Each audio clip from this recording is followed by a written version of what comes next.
Welcome back. Continuing the news. Now, some sports bar owners have either disregarded the government's announcement to remain closed or may have just simply misunderstood the announcement that only community bars and taverns should have reopened. Now, as we made the rounds, we found at least 2 sports bars in Portmore, St. Catherine that opened their doors today. Kirk Wright has that story. The local government minister Desmond McKenzie was clear on Monday when he announced the kind of bars that are allowed to reopen their doors on Tuesday. Opening tomorrow only speaks to community bars and taverns.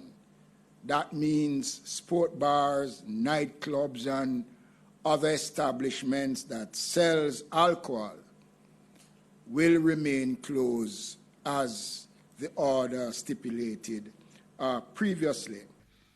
That statement clearly excludes the well-known Ken's Wildflower Sports Bar along Port Henderson Road in Portmore.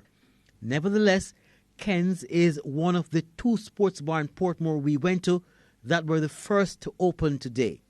It appeared the operator, Lester Cook, may have been far too elated to start earning after nearly 2 months that he may have missed the section of the minister's announcement that only community bars and taverns should reopen. And business is very slow, because you notice somebody inside here, and one is two worker and a customer, right? But what we say is that we are glad that Wildflower can open back again, open back his door, because when you have a building and hold for investment like this, lock up, it's mash your pocket. His patrons too seemed they were just too happy that they were now able to break their 2 months drinking fast. Well, it's a pleasure being here now. It's our little club and hangout spot. I'm just glad that we got a chance to open. And I'm here just having a drink. Seeing my friends is always good. Just to come out and hang out with my friends I haven't seen for a while. So it's a pleasure now to come out and still abiding by the rules, social distance and everything, mask and everything. So it's good. It's all good. But the Ken's Wildflower boss says he came out today to make sure the customers don't get too excited and start flouting the new government guidelines. Because that you see outside the amount of customers around the place, and we can't allow them more than 4 to come in at any one time. So you find, say, me become a doorman here.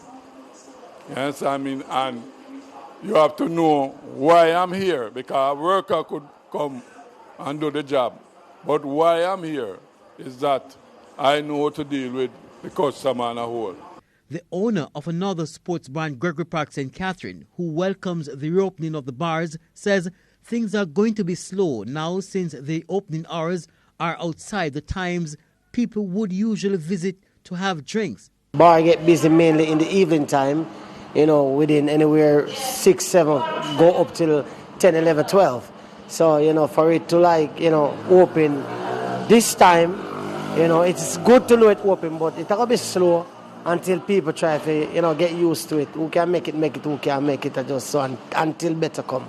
There were no shortage of warning signs or hand sanitizers at the establishments we went to. We asked the person in charge of a bar in Gregory Park, St. Catherine, if she thinks bartenders should be tested for COVID-19 and how often. Well, if you have to go test the bartender, then I think you're going to have to test the customer them as well. But, if the bartender them should get tested, I don't see any problem in that still. And how often you think they should be tested? I don't think that necessary for us to be tested often. Okay. If you test us one time, I think that is enough. Kirk Wright, TVJ News.